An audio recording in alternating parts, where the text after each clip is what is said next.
রং লেখা আর্টের পক্ষ থেকে সবাইকে স্বাগতম। দেখো বন্ধুরা, দেখো তোমাদের জন্য আবারও ফ্রি হ্যান্ডে একটি আম ড্রয়িং নিয়ে চলে আসলাম। তো এইভাবেই ধীরে ধীরে একটি আম তোমরা ডট ডট দিবে, দিয়ে তারপরে ফাইনালি পেন্সিল দিয়ে এইভাবেই ড্রয়িং করবে। তোমরা আশা করি একটি আম তোমরা খুব সহজেই ড্রয়িং করতে পারবে। আর কাটা কম্পাস স্কেল এগুলো তোমরা ব্যবহার করবে না, কারণ কাটা কম্পাস স্কেল এগুলো দিলে সেগুলো তুমি নিজে কিছু করতে পারলেন না, অন্যের উপরে নির্ভর করে কিছু আঁকলে সেখানে কোনো মজা নেই।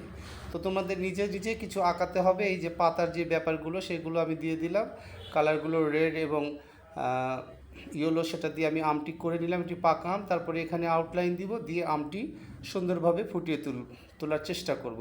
তো বন্ধুরা, আমটি ড্রয়িং কেমন হলো অবশ্যই কমেন্টে জানাবে, এবং রং লেখা আর্টের পাশে থেকে এইভাবেই রং লেখা আর্টকে সাপোর্ট দিয়ে এগিয়ে নিয়ে যাবে।